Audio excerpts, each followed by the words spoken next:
In case you didn't know, the PlayStation 4 version 9.00 firmware has been jailbroken. You can check out a couple of videos that I have on this topic if you would like to jailbreak your PlayStation 4.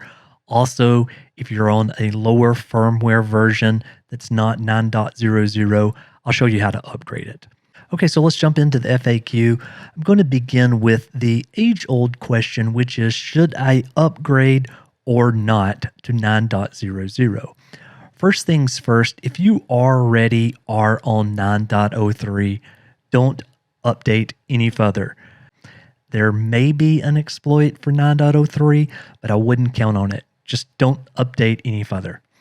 If you have 9.00, well, great, you're in shape. You can go ahead and run the jailbreak.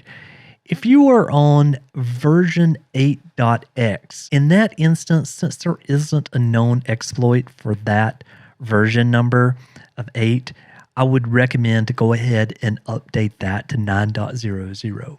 I would also say, even if you're on the 7.x version, I would also update to 9.00. A lot of the 7.55s just don't seem to have the stability that some of the other firmwares have. So if I was on 7, I would upgrade to 9.00. And over here on 6.x, I put maybe, and the reason for that is that there could be maybe some chances of getting custom firmware or something like that on those 6.x machines. I don't really know. If it was my only machine that I had, I would probably update to 9.00. But if you have multiple PlayStation 4s, like I have, I am keeping one of my PlayStation 4s at 6.72. Now, you have the golden firmware if you're somewhere in here in the 5s. So I would not update it at all.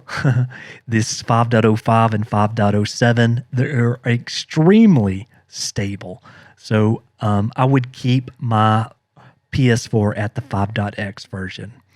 And if it's anything lower than that, there is no reason to update to anything higher than the 5.05.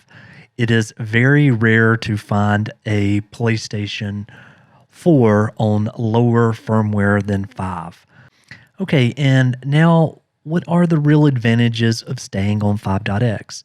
Well, with 5, you obviously got the stability. There is also homebrew applications, and there is payloads that haven't been ported to some of the newer firmwares like the 7.55s and especially the 9.00s. There's also, in my opinion, a better chance at getting custom firmware out of one of these PS4s that's on this 5.x firmware. We'll have to wait and see, but just my thoughts. Why would you not upgrade to 9.00? Now, there are reasons not to update. One of them is definitely because you don't want to have to use a USB drive every single time you reboot in order to apply the jailbreak. With this exploit, you always have to have a USB drive. You have to run it every time your system reboots. It's just a little bit extra work. And remember, you can't keep the USB drive into the PlayStation 4. If you do, you'll find that the PlayStation 4 will reboot, it will crash, and there will be all kinds of other sorts of errors. So you'll need to physically insert the USB drive every time you want to jailbreak into the PlayStation 4. Do all of the USB drives work? That answer is a big fat no. So I have a couple of different thumb drives. I have a Lexar 8 gigabyte thumb drive that did not work. I also have a 512 megabyte USB 2.0 thumb drive that worked. So I would absolutely suggest trying a USB drive that's at least around 2.0 instead of 3.0, and the smaller in size is the better, or at least that's what's worked for me. Okay, so is this the same exploit the PS5 is using? So the vulnerability is the same, but the PlayStation 5 can't execute on that payload. Can I go online with the PlayStation 4 with this hack? No. Don't even try to. Even if you could, then obviously you're going to be restricted with 9.03, which is the latest firmware that the PlayStation Network will allow to connect to it. So you can't connect to the PSN using your 9.00 system.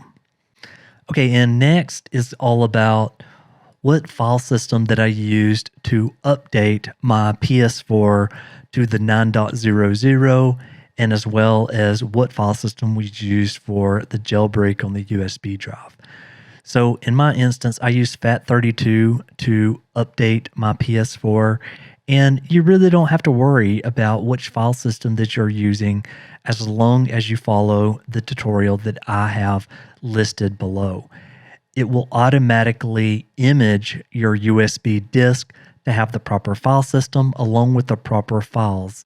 Do you need a PC host to inject the payload? Not anymore. So again, this morning I released another video that showed how to do it without using a PC. You simply will be using your browser. Now keep in mind, you're still going to need that USB thumbstick for your PS4 in order to get the exploit to run. After a reboot, do I have to reapply the jailbreak? Yes. Yes. Yes. Can I keep the jailbreak using the PS4's rest mode?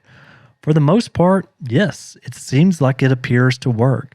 But again, keep in mind that this jailbreak is barely 48 hours old. So we need to have more time to test it to really be able to determine how well that this is going to work. Sony's replied to this entire thing. Right now, there has been nothing at the time of this recording, but I would expect that there's going to be a brand new firmware released very shortly. And the last one is all about I can't get the jailbreak to work help. So one thing that you may notice in my videos and a bunch of other people's videos is that it seems to have perfectly worked the very first time that we did it. That is very far from the truth. It takes multiple times. I probably tried 8 times before I was able to get the 9.00 gold hen to work. Now, I don't show you all of those things because simply you just want to see what are the steps needed in order to make it work. And seeing a bunch of fails doesn't necessarily help. But keep in mind, this is a very flaky process. It's going to take multiple times, but then once you finally get it loaded, you can then go ahead and put your PS4 in rest mode, and it should be able to resume out of that and keep the jailbreak. Well, that is it for now. I hope these questions help just a bit. Thank you so very much for watching, and I will see you on the next one. Michael, out!